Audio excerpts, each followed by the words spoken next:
गए, 3 महीने हो जाएंगे, लेकिन अब उन्होंने लास्ट में अभी यही कहते हैं कि साहब उनके खिलाफ कोई केस ही नहीं बनता है।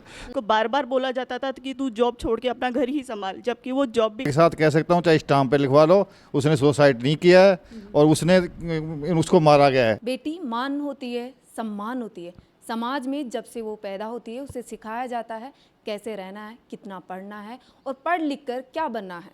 लेकिन आज वो दौर हो गया कि जब वो पढ़ लिख कर शादी करती है तो उसे मना कर दिया जाता है कि पढ़ना नहीं है, या कहते हैं कि जो उसको जो उड़ान मिलती है अपने परिवार में, वो शायद ससुराल में उतनी उड़ान नहीं मिल पाती है। परिवार उसको तैयार करता है कि वो कैसे भी अपना खुद कमा के खाएगी, खुद अपनी तरह रहेगी।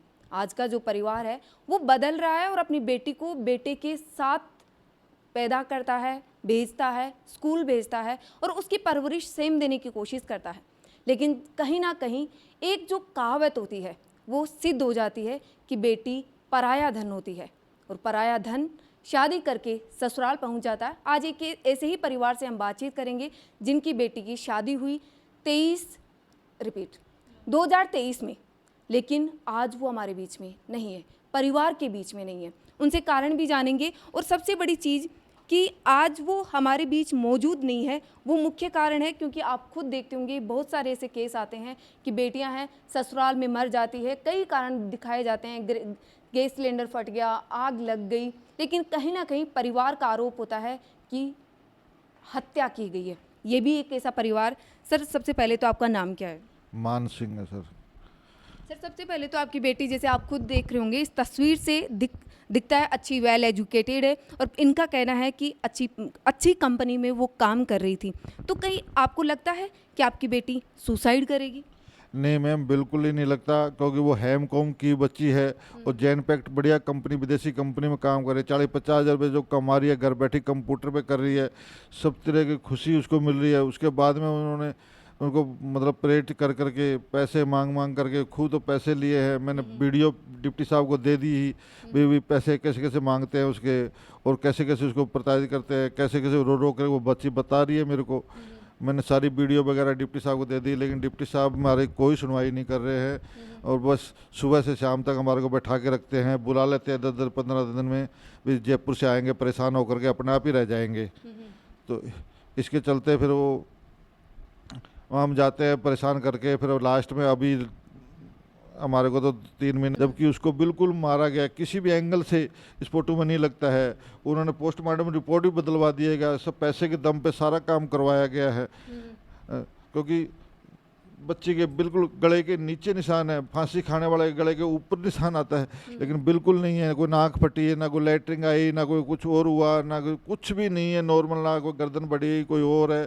तो हम कैसे मान लें कि वो आत्महत्या कर सकती है? और वो तो बिल्कुल ही नहीं कर सकती थी। पढ़ी लिखी बच्ची हमारे को शिक्षा देती, बेटे पापा बोले मारने में कुछ नहीं है, कुछ करके दिखाओ, कुछ बन के दिखाओ, तब अपने आप में होता है। तो वो हमारे को शिक्षा देने वाली बच्ची कैसे मर सकती है? मैं तो नहीं मानता साहब, बिल्कुल मारा गया है। और बाप ने और बेटे ने दोनों मिल करके और सास ने उसको दबाया है और उसके बाद उसको मार के कैसे क्या किया मेरे को कोई पता नहीं। और हॉस्पिटल में भी लेके गए, तब भी उन्होंने ये कहा इसकी दिमाग की नस फट गई, लेकिन डॉक्टरों ने बताया भाई तो फांसी का केस है, गला घोटा गया है इसका। जब पुलिस से फिर हमारे को इन्फॉर्म मिलती है भी साहब आपकी बच्ची को तो ये हो गया, फिर हम दूसरे दिन जाते हैं। जाने के बाद में हमारे को खूब राजीनामे के लिए और के लिए सब फोन आता है। रात कितने को महीने की बच्ची आप जैसे बता रहे हो, उनकी भी बच्ची है, तो कितने महीने? बच्चे इस टाइम 16-17 महीने की बच्ची हो चुकी है, तो उसको भी वो नहीं देते हैं और उसको वो मेरी बच्ची को नहीं देते। हम आज तक उसको पानी तक नहीं पिलाते, बोले दूध से रखो बच्चे को, दूध से रखो, ऐसे करो। तो ऐसे करके हमने खूब बच्ची को भी, मैं हमारी बच्ची दे दो, इसको भी तुम मार दोगे। तो उन्होंने बिल्कुल दिखाया तक नहीं हमारे को और बोले तुम्हारे से जो होता है वो कर लो, हम 6 महीने में बच्चे की शादी करके दिखा देंगे और आप कुछ नहीं कर पाओगे, हमारे पास बहुत पावर है। अच्छा, जिस बच्चे से शादी हुई थी आपकी जवाई की, वो बोल रहे हैं कि उसकी शादी कर देंगे? हाँ, बोले हम 6 महीने में शादी कर देंगे और आप कितना ही पावर लगा लेना, मेरे पास बहुत पावर है। ये उसी दिन उन दाग लगते से पहले ही उन्होंने बोला था मेरे को। मैं तो आपकी बच्ची जैसे यहाँ आपके पास रही शादी के बाद, जैसे कितना आना जाना था उसका यहाँ पर आना? उसका 2-3 महीने में मतलब आ जाती थी वो, कि ऑफिस का काम रहता था उसलिए, और मेरे पास रुकती भी थी वो। तो कभी कोई ऐसी बात आपसे शेयर करी हो कि फैमिली की तरफ से उसे परेशान किया जा रहा है या उसके हस्बैंड के द्वारा परेशान किया जा रहा है, कहीं ना कहीं आपको लगा? बच्ची ऐसे तो ज़रूर बोलती थी कि भाई ये मतलब दारू वगैरह पीता है, पार्टी वगैरह करता है, पर मम्मी मेरे से छुप के जाते हैं और बोलते हैं कि नहीं मैं तो नानी की गया था और वहाँ गया था, मतलब खुद की नानी का नाम ले देते थे, वो जाता और ही कहीं था। तो ऐसे बच्चे कुछ मतलब बताती थी। तो मैंने कि फिर हम उसको बोलते ना कि भाई आप ऐसा क्यों करते हो, आपने तो बोला हम नहीं पीते हैं, पीता नहीं हूँ मैं तो दारू। यानी जब आपने लड़का देखा होगा तब बातचीत की होगी कि ड्रिंक करते हो या नहीं करते हो, लड़की ने भी बातचीत की होगी, तब उन्होंने क्या बोला था? उन्होंने ये बोला कि नहीं मैं, मेरा कोई काम नहीं है ड्रिंक वगैरह का, ये दारू वगैरह मैं कुछ नहीं पीता, सादा सिंपल हूँ मैं। कभी लगा कि ड्रिंक करके उसने मारपीट की होगी या बदसलूकी की आपकी बेटी के साथ, ऐसा कुछ बताया? हाँ, ऐसा कुछ नहीं हुआ, और या बच्ची ने नहीं बताया भाई वहाँ किया हो, तो उसने बताया नहीं हमारे को, मतलब सारी बातें शेयर नहीं करती थी वो बच्ची।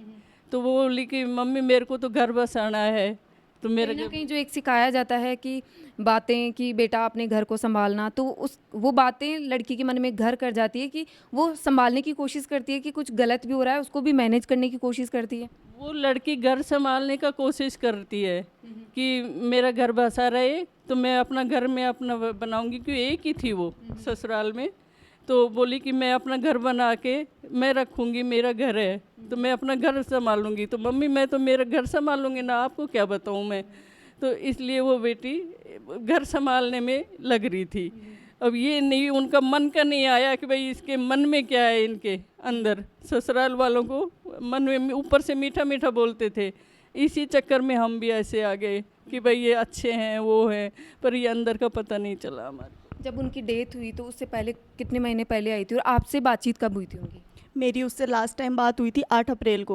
मैं खुद भी ऑफिस में एक जॉब करती हूँ, मैं जॉब पे ही थी तभी उसका कॉल आया मेरे लंच टाइम पे।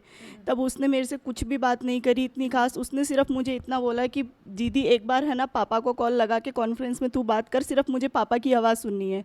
हमारे ऑफिस में फ़ोन अलाउ नहीं था, मैं उससे अंदर बात नहीं कर पाई थी, इसलिए मैं बाहर आके उससे 2 मिनट के लिए बात करी पापा से। मैंने सारी बातें उसने सुनी और उसके बाद में मैंने उसको कम से कम 8 से 10 कॉल लगाए होंगे इन 10 से 15 दिनों के अंदर अंदर, जब तक उसकी डेथ हुई थी। उसने कभी भी मेरा कॉल रिसीव नहीं किया। उसने ना तक कि ये बताया उस दिन भी कि है ना मुझे कोई दिक्कत हो रही है या क्या हो रही है। 8 तारीख के बाद में मेरी उससे कोई भी बात नहीं हुई है। यानी 8 तारीख को आपकी लास्ट बात हुई और 25 को आप बता रहे हो 25 अप्रैल को उनकी डेथ हो गई। तो बीच में आपका कॉल नहीं उठाया तो आपको लगा होगा कि उसका फ़ोन शायद उसके पास नहीं है, या वो ऐसा तो हो नहीं सकता कि अगर उसके हाथ में फ़ोन है तो वो उठाएगी नहीं? नहीं, कई बार ऐसा होता था कि वो बिजी भी रहती थी तो नहीं उठा के वो रिटर्न कॉल भी कर लेती थी। लेकिन उसी बीच उनके फैमिली में 2-3 मैरिज थी, तो उसकी ननद से मेरा कांटेक्ट था। तो उसकी ननद के मैं स्टेटस देखती थी कि वो शादी में इंजॉय कर रही है वगैरह, अटेंड कर रही है। तो इस वजह से मैंने नहीं किया कि वो हो सकता है क्योंकि पड़ोस में शादी थी तो फैमिली की तरह रहते हैं तो वहीं बिजी होगी। मैंने इस सोच में रह गई कि वो फ्री होकर मुझे कॉल कर लेगी, बट उसने मेरे को रिटर्न कॉल आज तक नहीं किया। आपको लगता है जैसे आप जॉब करते हैं खुद की, कहीं ना कहीं जो दहेज है, लेन देन की जो समस्या है वो ही एक कारण बन जाती है? वो कारण भी हैं और प्लस जो इनको टॉर्चर करते हैं बार बार में, तो उनका माइंडसेट बना दिया जाता है कि लड़की सिर्फ घर में काम करने के लिए ही है, बाहर कमा नहीं सकती। उस करती थी और घर भी संभालती थी, पूरे 24 आवर्स वो जगती थी। सोने के लिए उसको कभी 10 मिनट मिलती थी, कभी 15 मिनट मिलती थी। वो सो भी नहीं पाती थी ढंग से क्योंकि वो उसकी नाइट शिफ्ट थी। वो नाइट में जॉब करती थी, दिन में बच्ची संभालती थी और अपना घर भी संभालती थी। तो कहीं ना कहीं कारण यही है कि परिवार की ओर से दबाव था कि आप नौकरी छोड़ दो उनके ऊपर? ये भी दबाव था, प्लस उनके लिए तो ये प्लस पॉइंट ही था ना कि एक बेटे की तरह वो उनको कमा कर दे रही है। फिर भी ऐसा क्या किया मेरी बहन ने कि उन्होंने उसको मार डाला। बस उसको बार बार पैसों के लिए इतना टॉर्चर करते थे कि तू इतना पैसा दे, इतना पैसा। घर में अगर कोई छोटा मसर काम भी होता तो उसी से पैसा मांगा जाता था। क्यों? बेटा कहाँ गया उनका? पैदा तो उन्होंने बेटे को किया है ना, बहू को थोड़ी किया है। वो क्या काम करते थे? वो प्राइवेट इंश्योरेंस का जॉब करते थे और उनकी भी आधी टाइम तो वो जॉब पे थे, आधी टाइम वो बेरोजगारी घूमते थे। फ़ोन नहीं उठाया ना मैम, तो 5-7 दिन फ़ोन नहीं उठाया, तो फिर मैं खुद 25 तारीख को गया हूँ। 25 तारीख को गया हूँ तो मैंने 25 तारीख से उसे बात करी, 12 बजे पहुँचा हूँ, उसे बात करी, वो रो रही थी। तो मैं कहा बेटा तू मेरे को फ़ोन भी 25 तारीख कौन सी? 25 अप्रैल की बात है, ये उसी दिन की बात उसी अच्छा, आप निकल चुके थे उससे मिलने के लिए? हाँ मैं निकल चुका था, क्योंकि मेरे को 5-7 दिन से उसको कोई बात ही नहीं हो रही। मैं कहा क्या परेशानी है क्या नहीं है, पूछो तो चली। मैं वहाँ गया, जाते ही मेरे को बच्चे को बोला बेटा तो बात ही नहीं कर रही, क्या चीज़ है? बोले पापा क्या बात करूँ, इन्होंने तो 5 लाख रुपये गाड़ी की डिमांड रख दी, आप कहाँ से करोगे क्या नहीं करोगे? मैं कहा तू बात तो करती बेटा, कुछ तो कोई करता, कुछ बेचता करता या कुछ भी करता, मैं कर्जा लेता, लेकिन तू तो तो उसने फिर रो करके इतनी बातें बताई। फिर मैंने कहा बच्ची परेशान है, मैंने उसकी रिकॉर्डिंग कर ली, जो मैंने डिप्टी साहब को भी दे दी। अभी तक आपको जैसे प्रशासन की ओर से क्या मिल रहा है, कितनी क्या कार्रवाई हुई है? प्रशासन की तरफ से जांचे मिल रहे हैं और कुछ नहीं मिल रहा। वो तो अच्छी खासी रकम खा करके बैठे हैं, और वो जाते ही हमारे को परेशान करके लास्ट में, अब बिल्कुल 90 दिन हो जाएंगे, अब लास्ट में यही कह रहे हैं साहब उनके खिलाफ कोई केस ही नहीं बनता है। अब बताओ, जब कि हमारे को परेशान है, बच्ची उनके घर पे मरी है, उनके सब कुछ हुआ है, और वो एक साहब ये कहते हैं कि हमारे साहब केस ही नहीं बनता है, और फिर ज़्यादा कहते हैं बोले जांच चल रही है। अब बताओ किस चीज़ की जांच कर रहे हैं? उनको आज तक पकड़ा नहीं है, पकड़ के उनको रिमांड पे लेते तभी तो बताते ना वो भाई हमने किया है या नहीं किया है। अच्छा, उनसे पूछताछ नहीं हुई? उनकी फैमिली से कोई पूछताछ नहीं हुई? कोई पूछताछ नहीं हुई है, कुछ नहीं हुआ उनसे। और उनसे पूछताछ करेंगे कैसे मैम, उनको तो मिल गया ना वहाँ से। कहीं ना कहीं आरोप है कि पैसों का लेन देन हुआ है। सर, आप जैसे, आप क्या चाचा लगते हो उनके? हाँ चाचा लगता हूँ। तो सर, आप भी जैसे अपनी बच्ची से मिलते हैं परिवार में, तो कभी लगता है कि आपकी बेटी ने सुसाइड किया है?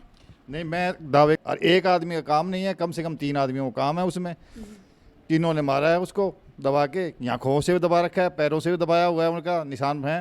परिवार में कौन कौन है उनके? उनके ससुर जी हैं, सासू जी है, और लड़का है, और उसकी ननद है, अच्छा, बहन भी और है। एक दाद सासू भी है।